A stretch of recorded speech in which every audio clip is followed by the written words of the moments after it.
নমস্কার বন্ধুরা, welcome to my YouTube channel. আজও আমি তোমাদের নাম্বার সিস্টেমের উপর আরও কয়েকটি অঙ্ক করাবো। এগুলো আশা করি তোমাদের পরীক্ষায় সাহায্য করবে। গত দিনের যে ভিডিওটা দিয়েছিলাম তাতে দেখো সেম একইভাবে ছিল কি 2+4+6+8 এরকম করে ডট ডট করে ধরো 50 পর্যন্ত, তারপরে ধরো 11+22+33 এরকম করে 121 পর্যন্ত এরকম যে ভিডিও দিয়েছিলাম তাতে প্রত্যেকটা গ্যাপ ছিল 2 করে, এটা কি 11 করে ছিল, ঠিক আছে। এটা সেগুলো ছিল নাম্বার সিরিজ। এটা ঠিক নাম্বার সিরিজ না, কিন্তু নাম্বার সিরিজেরই মতন কনসেপ্টটা একটু তোমরা ভালো করে খেয়াল করো। দেখো এখানে বলেছে এই 3+5-8, 3+5-8 এরকম করে তিনটে করে একটা এবং তিনটে সংখ্যা নিয়ে একটা করে গ্রুপ বা দল তৈরি হয়েছে। এই দল এরকম করে প্রতিটা করে একটা তুমি এরকম তিনটে করে দলে করতে করতে 100তম পদ পর্যন্ত, মানে 100তম সংখ্যা পর্যন্ত। তাহলে দেখো এখানে আমি কততম সংখ্যা এন আমরা বলেছিলাম, এন কততম সংখ্যা, এন মানে হচ্ছে কততম সংখ্যা। তাহলে এখানে এনটা কত হবে, তাহলে 100কে যেটা আমি 3 দিয়ে যদি ভাগ করি, 100তে 3 দিয়ে ভাগ করলে কত হচ্ছে 33টা এরকম দল পাবো, 33টা দল পাবো। আর কি একটা সংখ্যা যেটা একটা প্রথমে কত আছে 3, একটা এক্সট্রা থাকবে প্রথম সংখ্যা, যেটা প্রথম সংখ্যা এটা কি হবে, প্রথম সংখ্যা 3, এটা এক্সট্রা থাকবে। তাহলে ধর 33টা দল, তাহলে আমি যোগ করি 3+5-8 সমান কত 0। তাহলে এইরকম 33টা দল হবে। তাহলে আমি 0-র সঙ্গে যদি 33 দিয়ে গুণ করি কত হবে, ইকুয়াল টু 0ই হবে। শেষে কোনটা পড়বে, সবচেয়ে অবশিষ্ট একটা পদ। একটা পদ বলতে কি প্রথম সংখ্যা, তার প্রথম সংখ্যা কত আছে 3 আছে, তা 0+3 সমান 3। তাহলে আমাদের এই প্রশ্নটার উত্তর কোনটা হবে, অপশন 3। এবার আসছি দ্বিতীয় প্রশ্ন। দেখো 10×20×30 ডট ডট 90×100 এদের গুণফলে মোট কটি শূন্য আসবে। তো দেখি 10, 20, 30, 40, 50, 60, 70, 80, 90, 100। তাহলে এইটার থেকে স্পষ্টই তুমি বুঝতে পারছো কটা সংখ্যা আছে, 1 থেকে 100 পর্যন্ত 10টা সংখ্যা আছে। 10টা সংখ্যা কটা শূন্য আছে, 10টা সংখ্যা, প্রতিটা একটা করে সংখ্যা, কিন্তু 100-র ক্ষেত্রে কটা সংখ্যা আছে, প্রতিটার ক্ষেত্রে কি একটা করে শূন্য আছে, 100-র ক্ষেত্রে কটা শূন্য আছে, 2টো শূন্য আছে। তাহলে একটা বেশি আছে, তাহলে এখানে কি 1, তাহলে দেখাচ্ছে কত 11টা। কিন্তু দেখো এই যে আমাদের একটা এখানে 50 লুকিয়ে আছে, মানে এর যে 5 আর এদিকে 2 বা 4, তাহলে এদের সঙ্গে দেখো জোড়া সংখ্যার সঙ্গে 2, 4, 6, 8 এদের সঙ্গে যদি 5 গুণ হয়, সেক্ষেত্রে কি আমাদের একটা দশকের ঘর আসে। 5 দুগুণে 10, এক্ষেত্রে দেখো 20, এক্ষেত্রে 30, এই 40। তাহলে একটা করে আমাদের দশকের ঘর এক্সট্রা আছে, মানে একটা করে শূন্য এক্সট্রা। তাহলে এখানে আমি এই 50কে যদি 40-এর সঙ্গে গুণ করি, তাহলে আমি এখানে কত পাচ্ছি, 4×5=20, আর একটা শূন্য, 2টো শূন্য। তাহলে এইখানে আমাদের কি হয়েছে, একটা শূন্য এক্সট্রা হয়েছে। সেজন্য কী হবে, নর্মালি দেখা যায় কি 11টা শূন্য হওয়া উচিত, কিন্তু আমাদের একটা এক্সট্রা হয়েছে। তাহলে এটা 11 আর 1 কত হবে, 12টা শূন্য। তাহলে আমাদের এই 12 অপশনটা ঠিক হবে। এর পরের অঙ্কটি দেখো 0.16, √0.16, 0.16 স্কোয়ার এবং 0.16 পৌনপুণিকের মধ্যে বৃহত্তম সংখ্যা কোনটি? তাহলে দেখি আমরা।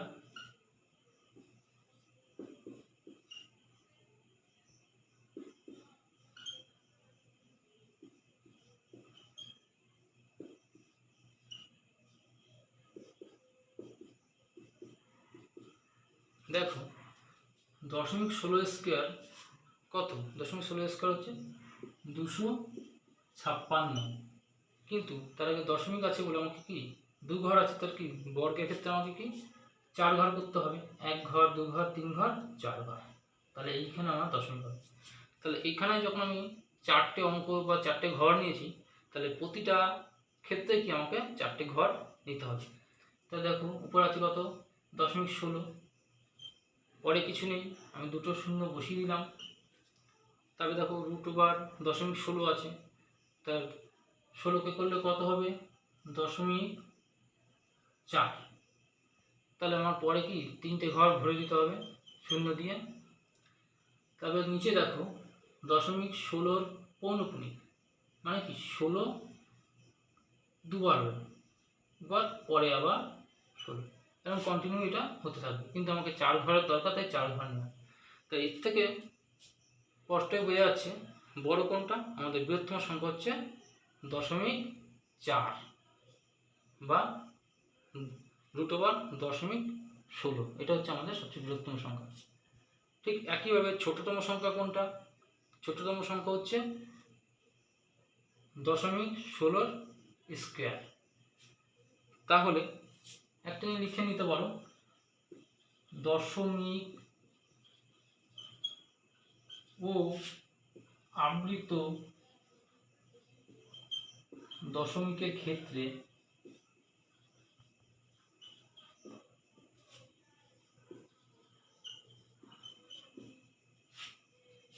সর্বদা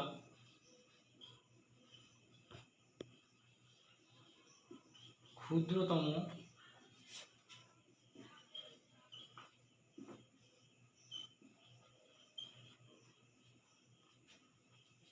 পাওয়ার এর সংখ্যাটি বৃহত্তম হয়, এবং সেই একইভাবে বৃহত্তম পাওয়ারযুক্ত সংখ্যাটি ক্ষুদ্রতম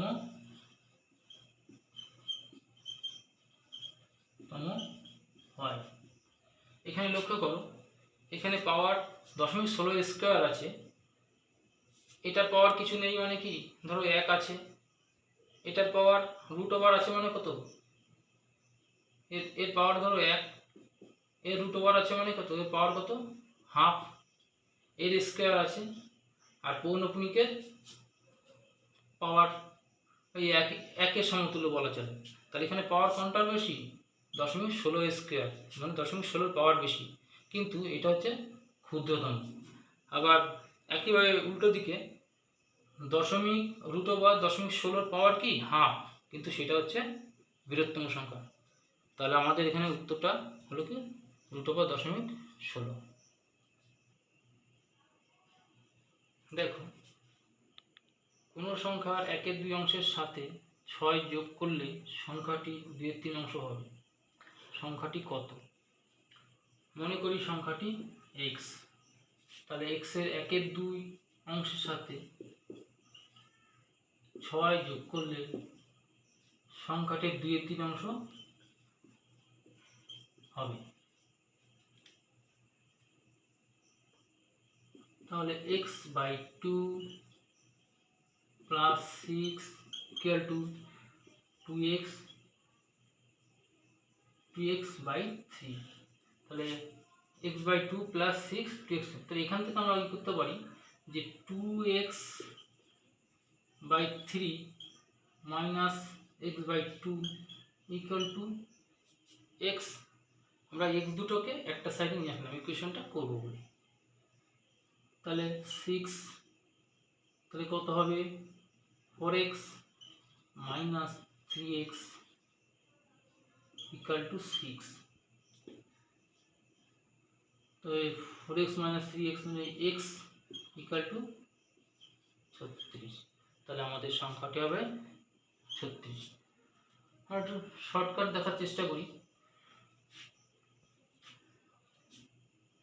1/2 অংশ আর 2/3 অংশ,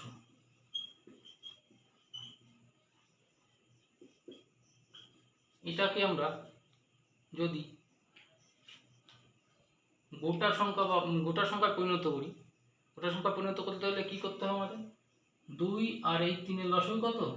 6। তাহলে আমি হাফের সঙ্গে 6 দিয়ে গুণ করব, তাহলে কত হলো কাটাকুটি করে? 3। এটা হলো 3 ভাগ বা 3 অংশ বলতে পারো। 2/3 গুণ 6, উভয়কেই 6 দিয়ে গুণ করা হলো, কাটাকুটি করলে কত হবে? 2। হ্যাঁ, 4 ভাগ বা 4 অংশ বলতে পারো। তাহলে হাফের সঙ্গে এই 3 ভাগের সঙ্গে 6 যোগ করলে 4 ভাগ হয়। 3 ভাগের সঙ্গে 6 যোগ করলে 4 ভাগ হয়।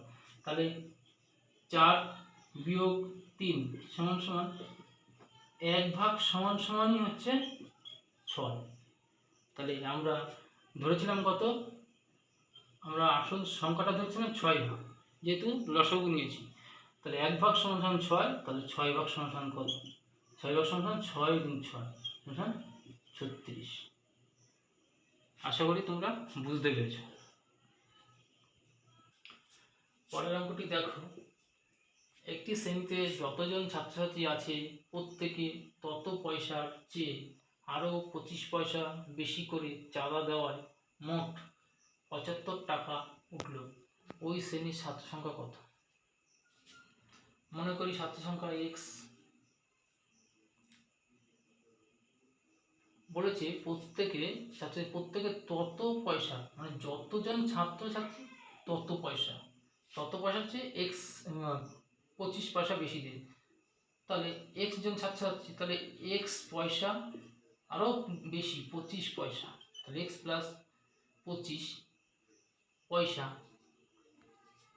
দেওয়ায় চাঁদা উঠেছে মোট কত? 75 টাকা। তাহলে 75 টাকাকে আমাদের কি করতে হবে? পয়সায় পরিণত করতে হবে, যেহেতু এক্স প্লাস 25 এটা একটা পয়সা, ঠিক আছে? তাহলে গুণ 100, তাহলে এক্স স্কোয়ার প্লাস 25x এদিকে মাইনাস 750, এটাকে আমাদের কি মিডিল টার্ম করতে হবে। তাহলে দেখো এইটাকে আমি যদি উৎপাদকে ভাঙি, উৎপাদক ভাঙার প্রয়োজনও হবে না, কারণ 75 গুণ 100, এখানে 25 আমাদের চেয়েছে, তাহলে ডিফারেন্স পেয়ে গেছি অলরেডি, করার প্রয়োজন পড়বে না। X square plus 100x minus 75x minus